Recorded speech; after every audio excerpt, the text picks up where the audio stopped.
میں آپ ایک اور تحفہ دے رہا ہوں، بڑا قیمتی تحفہ ہے۔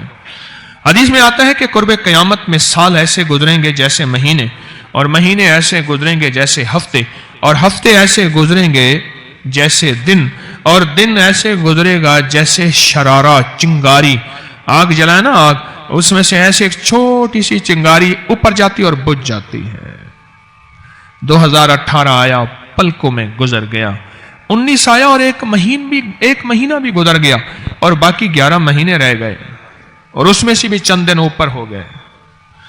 اگر آپ چاہتے ہیں وقت کی برکت، دنوں کی برکت، زندگی کی برکت اور لا علاج بیماریوں سے چھٹکارا، تو آج ایک ٹوٹکا بتاتا ہوں۔ جو بندہ یہ چاہتا ہے کہ اس کے وقت میں برکت ہو، سنیں غور سے۔ عمر صحت مند چاہتے ہیں، لمبی عمر چاہتے ہیں یا مختصر؟ وقت میں برکت چاہتے ہیں؟ میں حیران ہوا، حضرت حکیم الامت رحمت اللہ علیہ کے ایک خلیفہ، ان کا مزاج تھا کہ جب خط ان کا مرید ان کو لکھتا تھا تو اسی خط کی بیک پہ مختصر سا جواب لکھ کے بھیج دیتے تھے۔ اب ذرا جواب سنیں، سوال کہ مرشد آپ کی دعاؤں سے، اللہ کی رحمت اور توجہ سے میں روزانہ 1.25 لاکھ دفعہ اس میں ذات کرتا ہوں اللہ، 1.25 لاکھ دفعہ نفی اثبات، 1.25 لاکھ دفعہ درود پاک، 1.25 لاکھ دفعہ استغفار، 10 پارے قرآن کے، 100 نفل، یہ معمولات۔ وہ پرائمری کے ٹیچر بھی تھے، مسجد میں 5 وقت کے امام بھی تھے، جمعہ بھی پڑھاتے تھے، مفتی تھے، لوگوں کو مسائل بھی بتاتے تھے، بال بچے بہت سارے تھے، ان کی روزی روزگار کے لیے محنت بھی کرتے تھے، اسکول میں وقت بھی دیتے تھے، اور یہ معمولات بھی کرتے تھے۔ ایک عقل انسانی تو نہیں مانتی کہ یہ کیا ہے، لیکن رب جس کے وقت میں برکت دے دے، اللہ کے لیے کون سی دیر ہے۔ ہم تو اپنے وقت میں برکت ہی چھنوا بیٹھے، ہمارے وقتوں میں برکت ہی ختم، ہماری زندگی میں برکت ہی ختم، ہمارے لمحوں اور ساعتوں میں برکت ہی ختم ہو گئی، ہم تو برکت چھنوا بیٹھے۔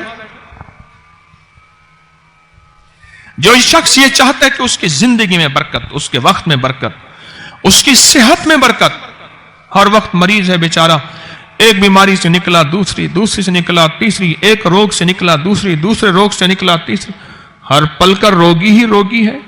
گھر میڈیکل سٹور بنا ہوا ہے، کبھی حکیم کی دوائیں، کبھی ڈاکٹر کی دوائیں، کبھی ادھر کی دوائیں۔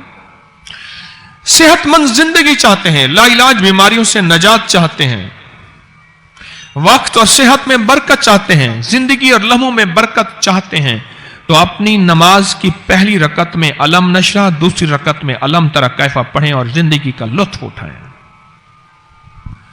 نماز کی پہلی رکعت میں سورت علم نشرح اور نماز کی دوسری رکعت میں سورت علم تری کیف فیل، یہ پڑھیں اور اللہ کی قدرت اور رحمت دیکھیں، اور اللہ کا فضل اور کرم دیکھیں۔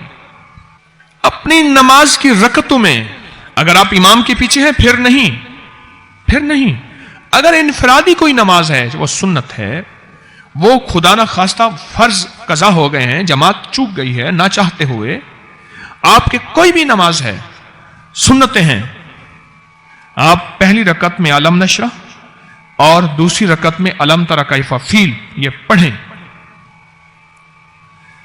برکتوں کے اللہ دروازے کھولتا ہے، اور رزق کی برکت ہوتی ہے، انوکھی برکت ہوتی ہے۔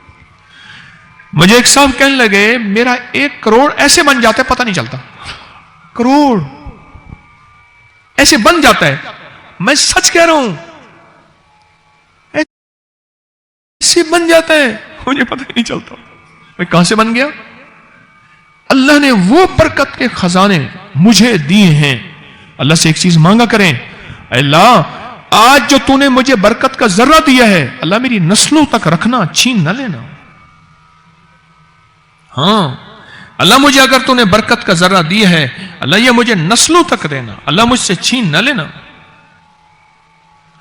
تو برکتوں کے دروازے اللہ کھلوا دے، لا علاج بیماریوں سے نجات دے دے، وقت میں برکت، زندگی میں برکت، سانسوں میں برکت، صحت میں برکت، دولت میں برکت، پیسے میں برکت، نسلوں میں برکت۔ برکت کبھی ختم نہیں ہوتی، کثرت ختم ہو جاتی ہے۔ کتی کتنے بچے دیتی ہے؟ 7، 10، 11۔ اور بکری کتنے بچے دیتی ہے؟ 1، کوئی 2۔ اللہ نے آنکھوں سے دکھایا ہے کہ بکری میں برکت ہے، اس کی وجہ یہ ہے کہ بکری میں حلال ہے اور برکت ہے اور کتے میں کثرت ہے اور حرام ہے. اللہ کتوں کو ختم کر کے دکھاتا ہے, اللہ حلال کو بڑھا کے آنکھوں سے دکھاتا ہے. پہلی رکعت میں سورت علم نشرہ اور دوسری رکعت میں سورت فیل. کمال چیز ہے. رزق میں برکت اور صحت میں برکت. کتنے لوگ ہیں مجھے انہوں نے بتایا, انہوں نے جب سے پڑھنا شروع کیا لا علاج بیماریاں خود ہمیں چھوڑ گئیں, چھوڑ جاتی ہیں, ڈر جاتی ہیں. اس وظیفے میں اتنی طاقت, اتنی تاثیر اور اتنی قوت ہے. پہلی رکعت میں علم نشرہ اور دوسری رکعت میں علم تر کیف فیل. کیا کمال ہے اس میں, کیا تاثیر ہے. معمول بنائیں گے اور اس سے ایک انوکھی روحانی کیفیت شروع ہوتی ہے. اگر میں اس کے واقعات بتانا شروع کر دوں, میرے پاس بے بہا واقعات ہیں. انوکھی روحانی کیفیت شروع ہوتی ہے, دل کی دنیا آباد ہوتی ہے, من کی دنیا آباد ہوتی ہے, جذبوں کی دنیا آباد ہوتی ہے اور زندگی شاد ہوتی ہے. انوکھی روحانی دنیا, انوکھا روحانی راز شروع ہوتا ہے اور اس کے اندر اللہ پاک اس بندے کو اپنے خاصان خاص میں شامل کرتا ہے. اس بندے کو ایک تاثیر ملتی ہے اور ایک توجہ ملتی ہے. پھر ایک نہیں, میں نے کئی محدثین, اکابرین, علماء کی زندگیوں کے واقعات میں یہ بات پڑھی, سنی. کئی بوڑھے بزرگوں کی زندگی میں ملنے گیا تو میں نے ان سے کہا جی پہلی رکعت میں اگر علم نشرہ, دوسری رکعت میں علم تر کیف پڑھ لی جائے, اس کا کوئی فائدہ آپ کی نظر سے گزرا؟ ایک بہت پرانے عالم تھے, دارالعلوم کبیر والا سے فارغ تھے, پرانے بابا جی تھے. اور مجھے ایک دفعہ ملے, مجھے عجیب بات کہی. ہمارے ہاں یہاں کوٹ لکھپت ہے لاہور میں, اس کے آگے ایک گاؤں میں گیا. ہمارے ایک بابا جی ہیں عبد المجید صاحب, کینچی کے ساتھ, ان کے گھر گیا, ان کے ساتھ ملے بابا جی. مجھے کہنے لگے جی وہ میرے مرشد آ رہے ہیں تو یہ ملنے آئے. پتا چلا تو میں نے یہ بات چھیڑ دی. میں نے کہا آپ کو کوئی آج تک کوئی اس کا فائدہ سنا؟ کہنے لگے جب ہمیں سبق یاد نہیں ہوتا تھا اور ہم بھول جاتے تھے, ہمارے استاد کہتے تھے تم نماز میں یہ پڑھا کرو, نوافل میں پہلی رکعت میں علم نشرہ, دوسری میں علم تر کیف, اور کہاں ہمیں سبق یاد ہو جاتا تھا اور ہم ہر چیز پڑھ لیتے تھے, اور امتحان کے دنوں میں ہم جب اچھے نمبروں میں پاس ہونا چاہتے تھے ہم یہی وظیفہ پڑھتے تھے.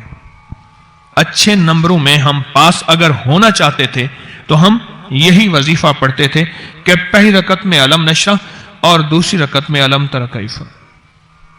کون سا مشکل ہے؟